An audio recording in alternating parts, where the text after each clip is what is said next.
श्री सीताराम। भगवान की माया को जीत लेने वाले भक्त, भाग 25। भक्तों, आज हम श्री संजय जी का चरित्र श्रवण करेंगे। श्रीमद् भगवत गीता में संजय एक प्रधान व्यक्ति हैं।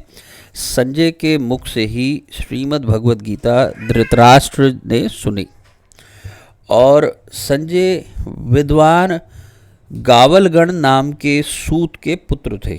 ये बड़े ही शांत, शिष्ट, ज्ञान विज्ञान संपन्न, सदाचारी, निर्भय, सत्यवादी, जितेंद्रिय, धर्मात्मा, स्पष्टभाषी और श्री कृष्ण के परम भक्त तथा उनको तत्व से जानने वाले थे। अर्जुन के साथ संजय की लड़कपन से मित्रता थी। इसका आप अनुमान कुछ ऐसे लगाइए कि उनकी कैसी घनिष्ठ मित्रता थी अर्जुन से, कि अर्जुन के उस अंतःपुर में जहाँ पर अर्जुन के पुत्र अभिमन्यु और अर्जुन के भाई नकुल सहदेव का भी प्रवेश निषिद्ध था, वहाँ संजय को प्रवेश करने का अधिकार था। आप सोच सकते हैं। अब आप देखिए कि जिस समय संजय कौरवों की ओर से पांडवों के यहाँ गए थे, उस समय अर्जुन और भगवान श्री कृष्ण अंतःपुर में थे। तो उन्होंने देखा कि संजय जो है वापस जाके धृतराष्ट्र को उस अंतःपुर का वर्णन करते हैं। वो क्या वर्णन था? वो कुछ ऐसे था कि उन्होंने देखा कि भगवान श्री कृष्ण के दोनों चरण अर्जुन की गोद में रखे हुए हैं और अर्जुन के चरण अर्जुन ने बैठने के लिए एक सोने की पाद पीठ, जिसको कहते हैं कि पांव रखने की चौकी, संजय की ओर सरका दी और संजय ने उसे हाथ से स्पर्श करके जमीन पर बैठना ही उचित समझा। उन दोनों महापुरुषों का इस प्रकार अत्यंत प्रेम से एक आसन पर बैठे देखकर मैं समझ गया कि ये दोनों जिनकी आज्ञा में रहते हैं, उन धर्मराज युधिष्ठिर के मन का संकल्प पूरा ही होगा। और महाभारत युद्ध आरंभ होने से पहले ही त्रिकालदर्शी भगवान व्यास ने धृतराष्ट्र के पास जाकर ये कहा कि युद्ध तो अवश्य ही होगा, युद्ध तो अवश्यम भावी है, लेकिन तुम अगर युद्ध देखना चाहते हो तो मैं तुम्हें दिव्य दृष्टि दे देता हूँ। धृतराष्ट्र ने अपने कुल का नाश देखने की इच्छा प्रकट नहीं की और इस दिव्य दृष्टि को लेने से मना कर दिया। पर श्री वेद व्यास जी जानते थे कि धृतराष्ट्र युद्ध की बातें जाने सुने बिना रह नहीं पाएगा, इसलिए वे संजय को दिव्य दृष्टि देकर कहने लगे कि युद्ध की सब घटनाएं संजय को मालूम होती रहेंगी। वो दिव्य दृष्टि से सर्वज्ञ हो जाएगा और प्रत्यक्ष या परोक्ष, दिन में या रात में, जहाँ भी कोई भी घटना होगी, यहाँ तक कि मन में चिंतन की हुई सारी बातें भी संजय जान सकेगा। भक्तों, ऐसा महाभारत के भीष्म पर्व में अध्याय नंबर 2 में ये आता है। उसी के अनुसार संजय ने पहले दोनों ओर की सेनाओं का वर्णन किया और फिर उन्होंने गीता सुनाना आरंभ किया। गीता के ही भीष्म पर्व के 25वें से 42वें अध्याय तक ये भगवत गीता महाभारत में पाई जाती है। अब इसके बाद कौरवों के प्रथम सेनापति भीष्म पितामह ने 10 दिनों तक घमासान युद्ध करके 1 लाख महारथियों को अपार सेना सहित उनका वध कर दिया और अर्जुन द्वारा उसके बाद वो आहत हुए और फिर शरशैया पर पड़ गए। तब संजय ने आकर ये समाचार धृतराष्ट्र को सुनाया। तब भीष्म के लिए शोक करते हुए धृतराष्ट्र ने संजय से युद्ध का सारा हाल पूछा। ऐसा भगवान श्री कृष्ण के जो यथार्थ स्वरूप को पहचानने वाले कुछ महान संत थे, वो थे व्यास, संजय, विदुर, भीष्म आदि। और ये कुछ ही थे जो कि भगवान के स्वरूप को पहचानते थे। तो धृतराष्ट्र के पूछने पर संजय ने कहा था कि मैं स्त्री, पुत्र आदि के मोह में पड़कर अविद्या का सेवन नहीं करता, मैं भगवान के अर्पण किए बिना वृथा धर्म का आचरण नहीं करता, मैं शुद्ध भाव और भक्ति योग के द्वारा ही जनार्दन श्री कृष्ण के स्वरूप को यथार्थ जानता हूँ। भगवान का स्वरूप और पराक्रम बतलाते हुए संजय ने कहा कि उदार हृदय श्री वासुदेव के चक्र का मध्य भाग 5 हाथ विस्तार वाला है, लेकिन भगवान की इच्छा के अनुकूल वो चाहे जितना बड़ा हो सकता है। वो तेज पुंज से प्रकाशित चक्र सबके सार असार बल की थाह लेने के लिए बना है। वह कौरवों का संहारक है और पांडवों का प्रियतम है। भक्तों, यहाँ सुदर्शन चक्र की बात कही जा रही है और कैसे भगवान का सुदर्शन चक्र भगवान के द्वारा नियंत्रित है, कैसे वह एक चिन्मय सुदर्शन चक्र बड़ा और छोटा हो सकता है भगवद इच्छा से, ये बताया जा रहा है। महाबलवान श्री कृष्ण ने लीला से ही भयानक राक्षस नरकासुर, शंखासुर, अभिमानी कंस और शिशुपाल का वध कर दिया था। अब परम ऐश्वर्यवान सुंदर श्रेष्ठ श्री कृष्ण मन के संकल्प से ही पृथ्वी, अंतरिक्ष और स्वर्ग को अपने वश में कर सकते हैं। एक ओर सारा जगत हो जाए और दूसरी ओर अकेले श्री कृष्ण हो तो संसार रूप में, सार रूप में भी वही उन सब से अधिक ही ठहरेंगे।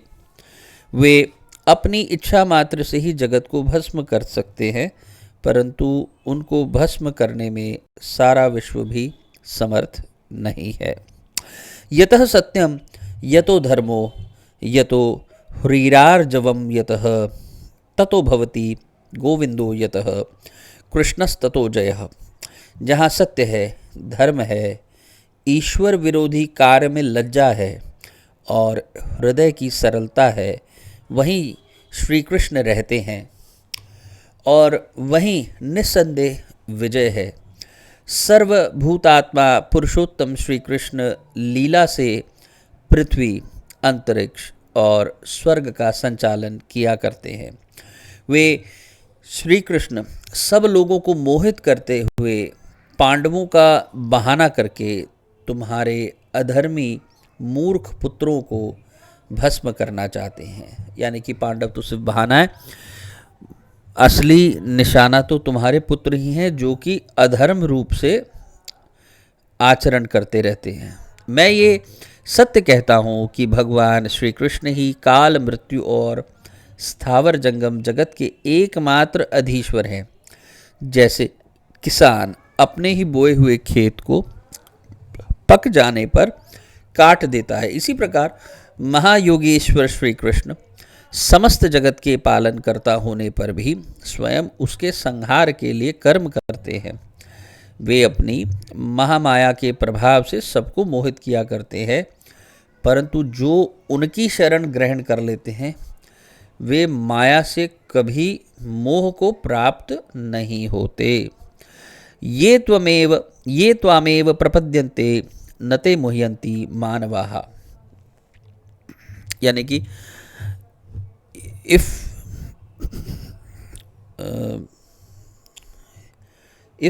one is surrendered to the lotus feet of Lord Sri Krishna, then Maya dare not touches him. और यही बात सप्तम अध्याय में भी आती है गीता में कि मामेव ये प्रपद्यन्ते मायामेताम तरन्ति ते। अब इसके बाद धृतराष्ट्र ने भगवान श्री कृष्ण के नाम और उनके अर्थ पूछे। तब परम भागवत संजय ने कहा, भगवान श्री कृष्ण के नाम गुण अपार हैं। मैंने जो कुछ सुना समझा है उसे संक्षेप में ही कहूँगा। श्री कृष्ण माया से आवरण करते हैं और सारा जगत उनमें ही निवास करता है तथा वे प्रकाशमान हैं, इसलिए इनको वासुदेव भी कहते हैं, अथवा सभी देवता उनमें निवास करते हैं, इसलिए भी उनका नाम वासुदेव है। सर्वव्यापक होने के कारण उनका नाम विष्णु है। उनका नाम माधव भी है। माँ यानी आत्मा, आत्मा की उपाधि रूप बुद्धि वृत्ति को मौन, ध्यान या योग से दूर कर देते हैं, इससे श्री कृष्ण का नाम माधव है। मधु अर्थात पृथ्वी आदि तत्वों के संहार करता होने से या वे सब तत्व इनमें लय हो जाते हैं, इससे भगवान को मधुहा भी कहते हैं।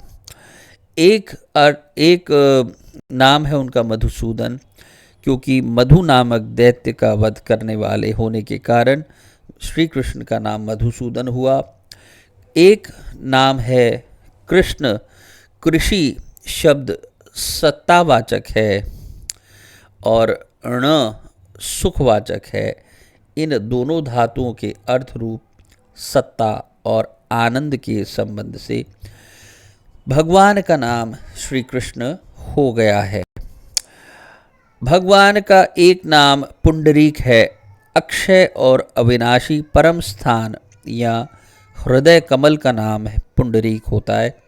भगवान वासुदेव उसमें विराजित रहते हैं और कभी उसका क्षय नहीं होता, इससे भगवान को पुंडरीकाक्ष भी कहते हैं। दस्युओं का दलन करते हैं, इससे उनका नाम जनार्दन है। वे सत्व से कभी च्युत नहीं होते और सत्व भी उनसे कभी अलग नहीं होता है, इसलिए भगवान का नाम सात्वत है। वृषभ का अर्थ वेद है। ईक्षण का अर्थ है ज्ञापक, यानी कि जो वेदों के द्वारा भगवान जाने जाते हैं, इसलिए उनका नाम वृषभीक्षण है। वे किसी गर्भ से जन्म ग्रहण नहीं करते, इससे उनको अज कहते हैं। इंद्रियों में स्वप्रकाश है और इंद्रियों का अत्यंत दमन किए हुए हैं, इसलिए भगवान का नाम दामोदर है। हर्ष, स्वरूप, सुख और ऐश्वर्य तीनों ही भगवान श्री कृष्ण में है, इसलिए इनका नाम ऋषिकेश है। अपनी दोनों विशाल भुजाओं से उन्होंने स्वर्ग और पृथ्वी को धारण कर रखा है, इसलिए वे महाबाहु कहलाते हैं। वे कभी अधः प्रदेश में क्षय नहीं होते, यानी संसार में लिप्त नहीं होते, इसलिए उनका नाम अधोक्षज है। नरकों के आश्रय होने के कारण उन्हें नारायण कहते हैं। नरों के आश्रय होने के कारण नारायण कहते हैं। वे सभी भूतों के पूर्ण करता हैं और सभी भूत उन्हीं में लय को प्राप्त होते हैं, उन्हीं में लय हो जाते हैं, इसलिए उनको सर्व कहा जाता है। श्री कृष्ण सत्य में हैं और सत्य उनमें है तथा वे गोविंद व्यावहारिक सत्य की अपेक्षा भी परम सत्य स्वरूप है, इसलिए उनका नाम सत्य है। चरणों द्वारा विश्व को व्याप्त करने वाले होने से विष्णु है और सब पर विजय प्राप्त करने के कारण भगवान को जिष्णु भी कहते हैं। शाश्वत और अनंत होने से उनका नाम अनंत है। गो यानी इंद्रियों के प्रकाशक होने से भगवान को गोविंद भी कहते हैं और वास्तव में तत्वहीन असत्य जगत को भगवान अपनी सत्ता स्फूर्ति से तत्व सत्य सा बनाकर सबको मोहित करते हैं। वह संजय की श्री कृष्ण भक्ति और श्री कृष्ण तत्व ज्ञान का एक उदाहरण है। भक्तों, भगवान के नामों का क्या कहें। भगवान के नाम अनंत हैं और भगवान के नामों के ऊपर अलग अलग भक्तों ने अपने अपने उनकी स्तुति भी की है नामों से।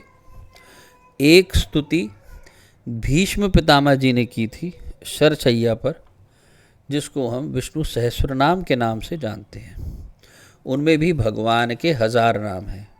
उसमें भीष्म और युधिष्ठिर जी का संवाद है, जिसमें युधिष्ठिर जी 7 प्रश्न पूछते हैं भीष्म पितामह से और उनका उत्तर देते हुए भगवान की, श्री कृष्ण की स्तुति करते हैं और विष्णु सहस्रनाम स्तोत्र के नाम से वो प्रसिद्ध है। ऐसे ही गोपाल सहस्र नाम है और आपके भुषुंडी रामायण में ये एक अलग ही ग्रंथ है, जिसमें दुर्लभ ग्रंथ है और इसमें हमने पाया कि और भी कई सहस्र नाम हैं, जैसे राम सहस्र नाम है, सीता सहस्र नाम है, यहाँ तक कि आप पाएंगे सरयू सहस्र नाम भी है। और सहस्र नामों का और भगवान के सहस्र नामों में सब 1000 नाम आते हैं। इनका पाठ करना बड़ा ही फलदायी है। आजकल के जो मॉडर्न एरा के ज्योतिषी लोग भी हैं, जैसे कि के.एन. राव है, वो बहुत बल देते थे। ये एक भक्ति से थोड़ा अलग विषय हो गया ज्योतिष का। वो कहते थे कि सारे ग्रहों को शांत करने के लिए अलग अलग उपाय की अपेक्षा आप एक सहस्रनाम ही कर लो। जैसे विष्णु सहस्रनाम को वो कहते थे कि वो ही आप कर लो, उससे सभी ग्रह शांत हो जाते हैं। और वो स्वयं भी करवाते थे इसका पाठ। तो विष्णु सहस्रनाम पर शंकराचार्य जी ने भी टीका लिखी है, जो कि गीता प्रेस से उपलब्ध है। और अन्य भी सहस्रनामों का सहस्रनामों में कई नाम ऐसे हैं जो काफ़ी सारे नाम जैसे एक में पाए जाएंगे तो वही नाम दूसरे में भी पाए जाएंगे। तो इसलिए कई नाम तो सेम आ जाते हैं, कई नाम नए नए आते हैं। तो उसका पाठ करने से भगवान बड़े प्रसन्न होते हैं।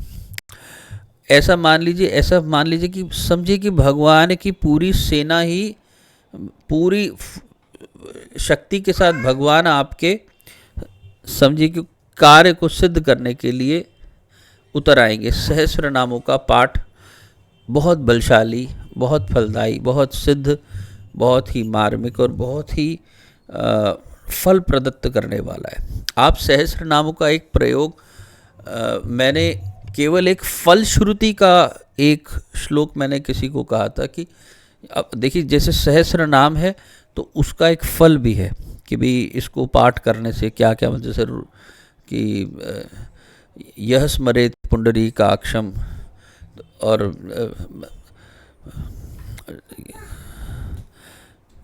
रोगार्तो मुच्यते रोगात बद्धो मुच्येत बंधनात्, कि भी रोग और आर्त से मुक्ति मिल जाती है, भयान मुच्येत भीतस्। तो इसमें ये वाला श्लोक जो था ये मैंने किसी अपने ही जान पहचान में एक बहुत ही रुग्ण अवस्था में, क्रिटिकल कंडीशन में किसी को कहा था कि ये आप सिर्फ इतने का आप पाठ करिए कि रोगार तो मुच्यते रोगात बद्धो मुच्येत बंधनात् भयान मुच्येत भीतस्तु मुच्यतापनाप्त। अब ये विष्णु सहस्त्र नाम में आता तो है, लेकिन ये भगवान के नामों के बाद में उनकी जो फलश्रुति है उसका श्लोक है।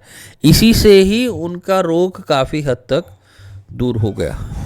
तो कहने का अर्थ है कि ये जो भगवान के नाम हैं, उनकी स्तुतियाँ हैं, ये जो श्लोक हैं, स्पेशली महाभारत में यदि 2 रत्न निकले तो वो 2 रत्न थे भगवद गीता, और जो कि भीष्म पर्व के 25वें अध्याय से 42वें अध्याय में आता है, और एक है श्री विष्णु सहस्र नाम, जो कि भीष्म और युधिष्ठिर जी का संवाद है, और ये वैयासिक्या मानुशासनी के पर्व में आता है।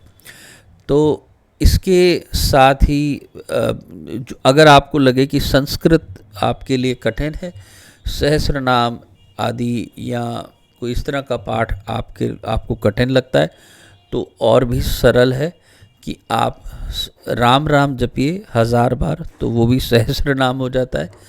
तो उसको जपने में आप अंदाज़ा लगाइए कि 15 मिनट लगेंगे या 20 मिनट लगेंगे। तो इतनी देर भी आप अगर राम राम जपते हैं तो सोचिए आपका सहस्र नाम का पाठ हो जाता है। और इसके साथ ही मैं अब वाणी को विश्राम दूंगा। भगवान के नामों का तो कहना ही क्या, और उनकी कृपा का तो बिल्कुल हम पार नहीं पा सकते हैं। हम ऋणी हैं, हम उन सांसों के लिए ऋणी हैं जो भगवान ने हमें दी है। उस ऋण को हम शायद उतार नहीं सकते, लेकिन 10, 15, 20 मिनट भी यदि हम अपनी सांसों के द्वारा भगवान का नाम उच्चारण कर लें तो वो भी भगवान का ऋण कुछ हद तक हम कहेंगे कि कुछ उतरा, जो कि उतर तो नहीं सकता है, लेकिन हम समझेंगे जो हमारा कर्तव्य था कम से कम वो कर्तव्य कुछ हद तक बहुत छोटे अंश में हम पूरा कर सके। और आगे भगवत कृपा, भगवान एक नाम से भी आ जाते हैं यदि भावपूर्वक बुलाया जाए। और ये किसी को भी पुकारने का एक तरीका, आप अपने घर में भी किसी को पुकारते हैं तो उसके नाम बुला करके ही पुकारते हैं और वो उपस्थित हो जाता है। टेलीफोन पे भी, मोबाइल पे भी किसी को पुकारते हैं तो उसका नाम लेकर के पुकारते हैं।